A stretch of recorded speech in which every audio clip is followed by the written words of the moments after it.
This happened about 4 years ago. And enough time has passed that the emotional sting is mostly gone.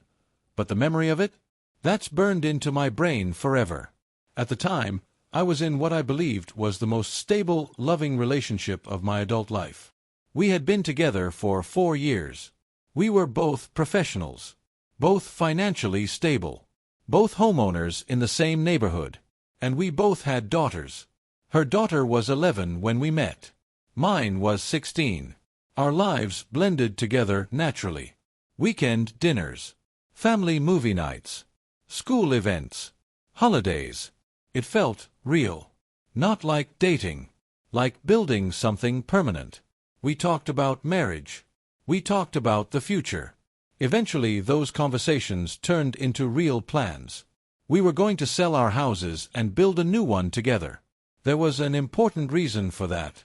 She had recently been diagnosed with a neurological condition that doctors believed would eventually put her in a wheelchair. So the house we were designing had to be ADA-friendly. Wide hallways, accessible bathrooms, everything planned for long-term mobility. And honestly, I didn't hesitate.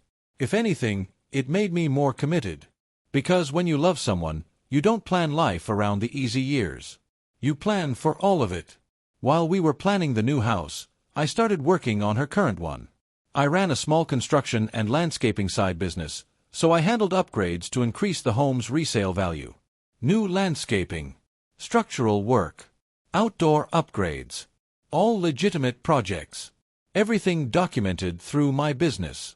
Invoices written for every job. The agreement was simple. I'd be paid when the house sold. By the time everything was done, I had invested about $30,000 worth of work into that house. But I didn't worry about it. We were about to build a life together. Then everything changed. About 6 months into the house planning process, I started feeling sick. At first it was subtle. Then it got worse. I couldn't eat without vomiting. Then there was blood. My stomach started swelling in a way that didn't make sense. We were both gym people. Clean eaters. Health conscious. Something was wrong. So I went to the doctor. Tests began. Blood work. Scans. Specialists. Weeks passed. Then finally, the biopsy results came back. I had a tumor in my stomach the size of a golf ball. Cancer. And just like that, my life turned into hospital appointments, treatment schedules, and chemotherapy. Chemo is exactly as brutal as people say. It drains you.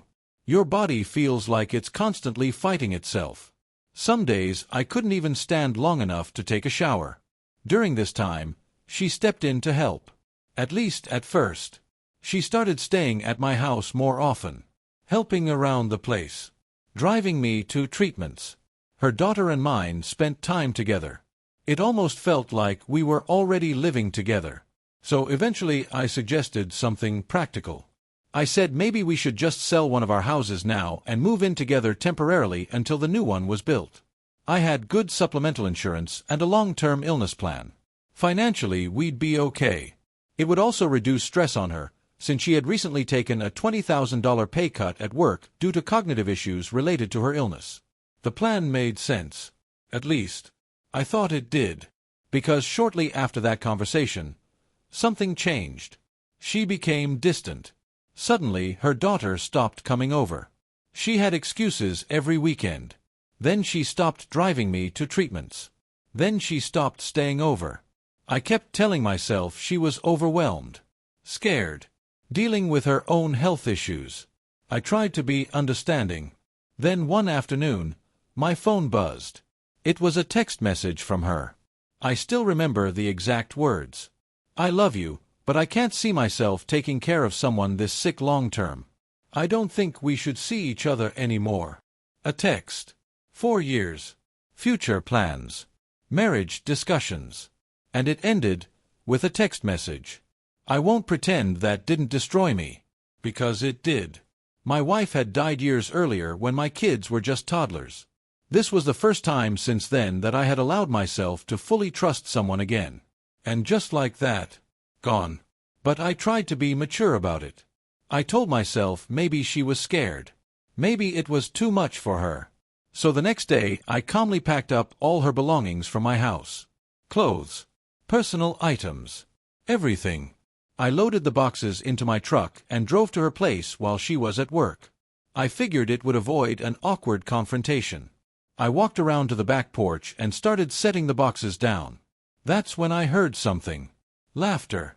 Coming from inside the house. Through the glass door I could see into the living room. And what I saw next made my stomach drop harder than any chemo ever had. She was on the couch, having sex, with a man she had introduced to me as her lifelong friend. A guy I had shared dinners with, drinks with. We had even gone on vacation with him and his girlfriend. And there they were, in her living room, while I stood outside holding a cardboard box full of her clothes.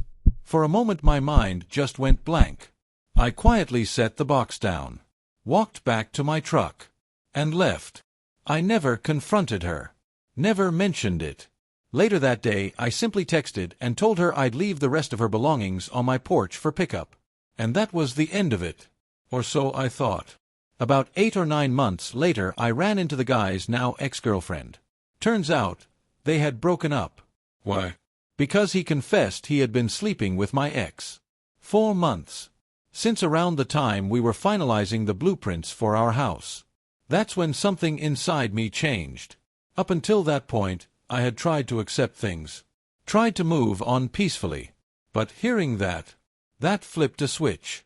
Because suddenly it wasn't just abandonment. It was betrayal. Calculated betrayal. And that's when I remembered something. While going through old paperwork one afternoon, I found the file.